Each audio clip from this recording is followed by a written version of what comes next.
Fala galera, tudo bem com vocês? Prof. Rafa aqui na área para mais uma aula de história e o assunto de hoje é dinheiro, ou a falta dele, com a maior crise do capitalismo moderno que aconteceu em 1929, a quebra da Bolsa de Valores de Nova York. Essa é a aula 1, bora começar. Bom, a pergunta que vai nortear a nossa aula de hoje, e para você não ficar perdido aqui, como o John Travolta, que está acima de mim, como a economia mais próspera do planeta se tornou o centro de uma das maiores recessões econômicas? Ou seja, como que um dos países com uma economia próspera, uma das mais prósperas na época, vai ter uma das maiores crises da época? Lembrando que Estados Unidos entram em crise e isso vai ter impacto global. O mundo capitalista entrará em crise como um todo, não só nos Estados Unidos. Então, na aula de hoje, a gente vai entender três partes principais que vão causar essa quebra da Bolsa de Valores. A primeira delas é o momento anterior, que é a expansão econômica dos Estados Unidos, chamada de os loucos anos 20. O que aconteceu de tão próspero assim, para daí depois vir uma crise. A gente vai entender também os problemas internos e externos, que são os limites do crescimento econômico, e então, por fim, como é que vai acontecer a quebra da Bolsa de Valores de Nova York.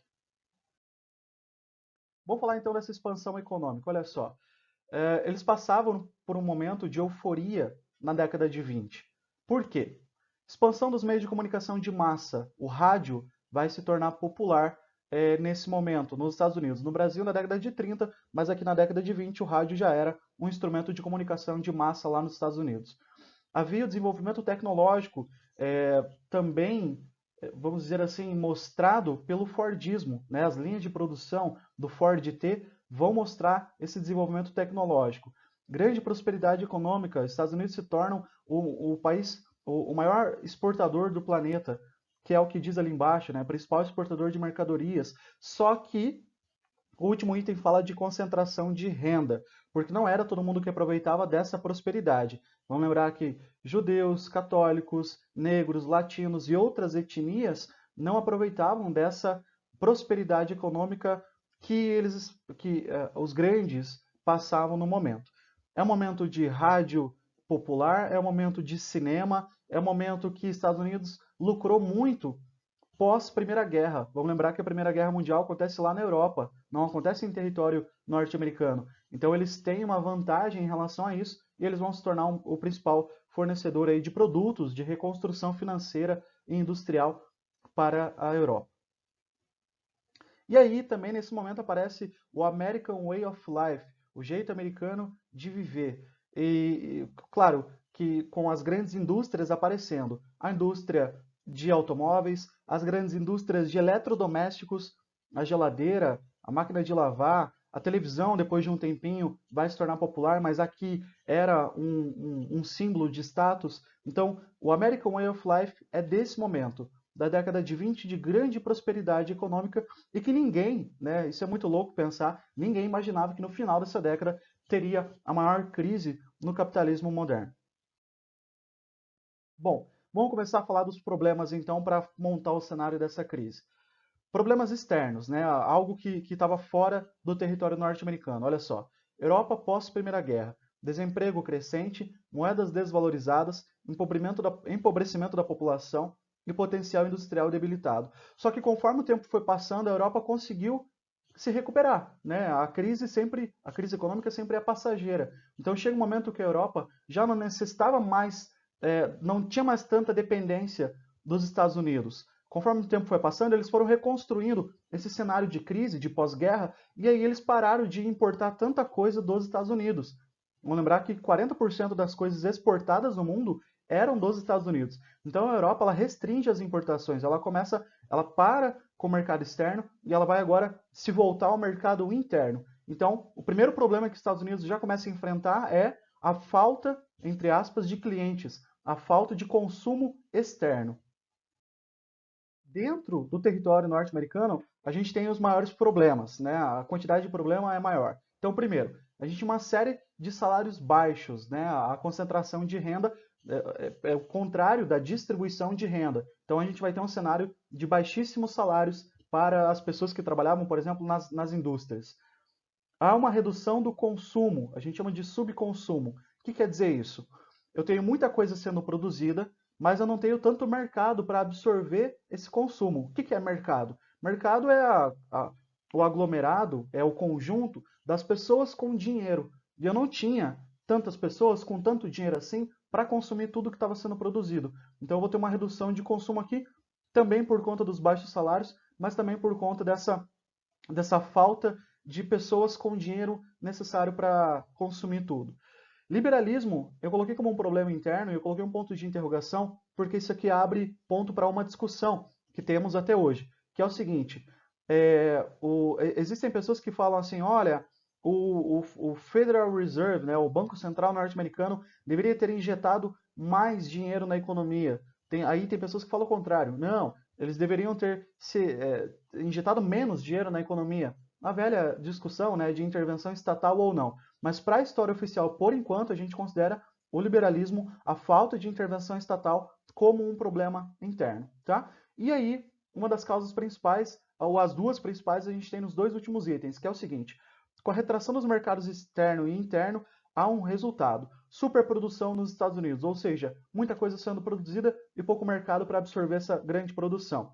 E aí, um dos fatores que vai causar essa crise é a especulação na Bolsa de Valores de Nova York, e eu já vou te explicar isso. Essa parte é uma das partes mais importantes para você entender a aula de hoje. Como que a especulação na Bolsa de Valores de Nova York, lá em Wall Street, vai se tornar um problema nesse momento aqui. Antes, eu preciso te explicar como funciona a Bolsa de Valores. Bolsa de Valores é um lugar onde são negociadas ações. A ação é a parte de uma empresa que abre o mercado, que abre o seu capital para o mercado financeiro para que as pessoas façam parte dos lucros dessa empresa, dos prejuízos também, por isso que é um mercado arriscado. Então eu vou na Bolsa de Valores, eu compro uma ação de uma empresa, ou compro 1.000 ações dessa empresa, eu compro a $10 cada ação. Esse dinheiro vai para a empresa, vai lá fazer os seus investimentos e tal, e a minha esperança como acionista é que esse valor da ação aumente. Ou seja, eu compro a $10 e eu quero vender daqui um mês, um ano, 10 anos, a $20, $30, não sei. Eu quero vender por um valor maior do que eu comprei. É assim que funciona o mercado de ações. Prof, mas como que valoriza uma ação? Nós temos dois caminhos principais aqui. O primeiro deles é se a empresa aumentar, se a empresa lucrar, se a empresa aumentar o seu valor, a ação valoriza. Então, uma ação fica mais cara daqui a um tempo. Uma outra forma também é que nós temos um número finito de ações. Né? A empresa ela não abre o capital 100%, até porque senão ela vai perder, o dono vai perder o controle da empresa. Né? Se eu vender 100% da minha empresa, eu já não sou mais dono dela. Então eu abro o mercado de ações por um número finito de ações.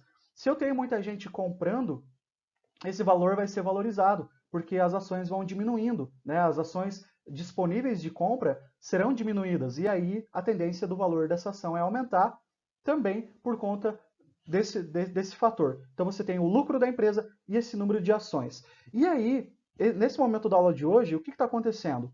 O Banco Central ele estava injetando muito dinheiro no mercado, o crédito era muito facilitado para quê? Para as pessoas emprestarem dinheiro nos bancos e comprarem as coisas que estavam disponíveis para compra. Os carros Ford T, as geladeiras, as máquinas de lavar, enfim, era para aquecer o mercado, era para aquecer o consumo, né? O que é mercado? Pessoas com dinheiro. Então eu disponibilizo crédito, eu disponibilizo empréstimos para as pessoas pegarem esse dinheiro e consumirem. Mas tem um detalhe, a maioria das pessoas pegava esses empréstimos não para comprar bens de consumo duráveis, mas para comprar ações. Ou seja, eu pegava empréstimo no banco para comprar ação, emprestava dinheiro do banco para comprar ação, uma parte de uma empresa que eu esperava vender lá na frente. E aí nós temos um probleminha aqui. Por quê? Porque vai criar uma bolha de crédito. Pessoas emprestando dinheiro para comprar ação. Só para você ter uma ideia, na época, isso vai ser também causa de outras crises no mundo, o número de dívidas, o valor das dívidas era proporcionalmente muito maior que o dinheiro que circulava dentro do mercado de consumo, dentro do consumo dos Estados Unidos. Então, é um dinheiro que eu pego, mas eu invisto, eu pego, mas eu invisto, eu não consumo, eu não compro lá os produtos disponíveis da superprodução. E aí a gente tem um grande problema, isso vai resultar no crack, né, na quebra da Bolsa de Valores de Nova York em outubro de 29. E eu vou te explicar como que acontece essa quebra da Bolsa de Valores. Como né, que essa quebra da bolsa vai acontecer? Como que a bolsa de valores de uma das economias mais prósperas do planeta, se não a mais próspera, quebrou? Olha só, a gente tem algumas pistas, as pessoas não entram num consenso, mas a gente tem algumas pistas de como que isso teria acontecido. Primeiro, as empresas estão com seus lucros diminuindo, até porque eu não tenho tanta gente consumindo tudo que eu produzo, que é o tal do subconsumo.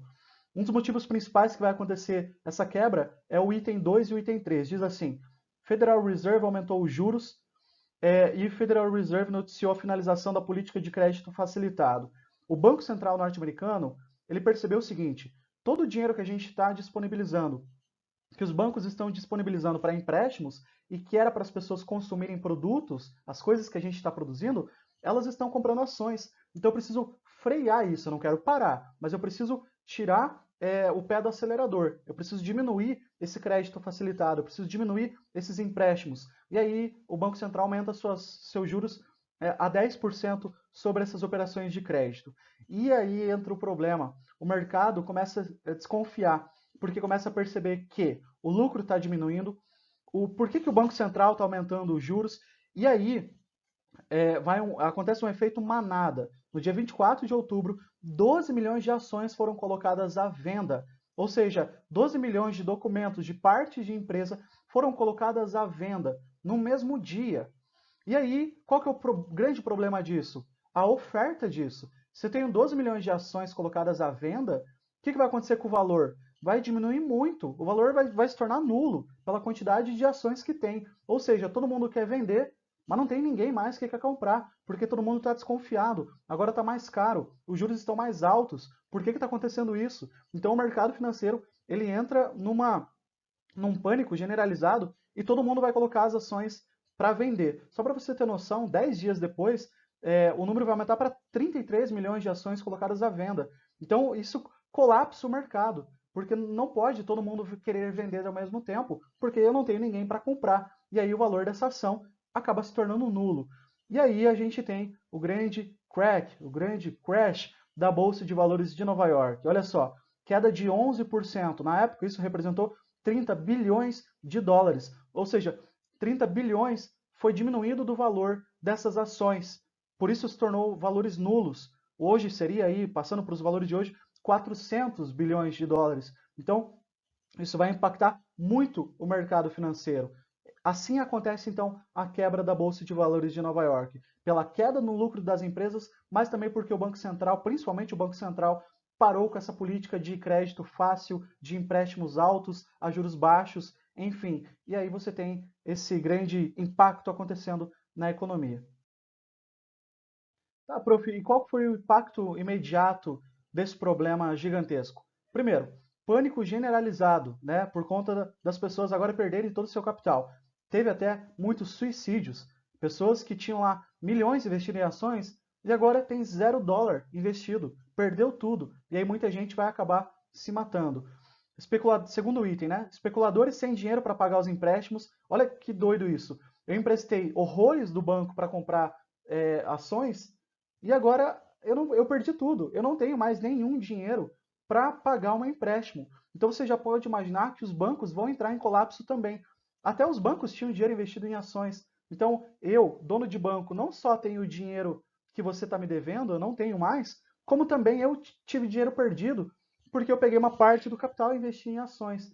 E aí, como está nulo, como está zerado isso, 5 mil bancos vão entrar em processo de falência. 800 bancos no momento, ali nas primeiras semanas, mas no total desse momento, desses anos aí, 1929, 30, até 33, vai se arrastar com bastante força, 5 mil bancos entrarem em processo de falência. O sistema bancário estadunidense quebra, e aí, claro, o mundo capitalista vai quebrar também, porque todo mundo tinha essa dependência gigante ao mercado financeiro dos Estados Unidos, então essa crise vai começar nos Estados Unidos, mas vai se espalhar para o mundo inteiro capitalista, né? Vamos lembrar que a União Soviética não vai ser atingida por essa crise porque estava numa outra economia, estava numa crise socialista, mas quem era capitalista acabou entrando na jogada, acabou entrando em crise, Brasil, Inglaterra, França, enfim. 15 milhões de desempregados, num total de 120 milhões de pessoas, então para a época era um valor muito alto, era uma quantidade muito alta, e aí vai começar os 12 anos da Grande Depressão, ou seja, uma crise econômica gigantesca no mundo capitalista que vai fomentar, por exemplo, o surgimento de governos totalitários na Europa, nazismo, fascismo, e que a gente vai trabalhar numa outra aula. Então, olha só, acima da foto começa a acontecer um ciclo vicioso. Diz assim: por falta de recursos, as empresas demitiam seus funcionários, que ficavam sem emprego e deixavam de consumir. Sem vender, as empresas ficavam sem recursos. Sem recursos, vai demitir pessoas. Sem pessoas trabalhando, serão pessoas que não vão consumir mais. E aí, sem vender, as empresas, enfim. Então, esse ciclo vicioso, ele vai se tornar gigantesco e a economia vai quebrar. E aí você vem com a pergunta, tá, prof? Como é que a situação foi resolvida? Né? Como é que essa crise foi solucionada? E o resto do mundo, qual foi o impacto, qual foi o efeito mundial? Aí a gente vai ver na aula número 2, referente a esse assunto, tá bom? Aqui tem uma foto de uma pessoa vendendo o seu carro a $100, porque ele perdeu tudo no mercado de ações. Prof, vendendo carro a $100, quanto que valia um carro na época? Mais ou menos $280 valia um Ford T. E o cara vendendo aí a menos da metade do valor para tentar ter algum dinheiro, né, para se sustentar. E aí muita gente vai para a miséria, muita gente vai morar em subúrbios e o impacto vai ser bem grande relacionado à quebra da bolsa de valores.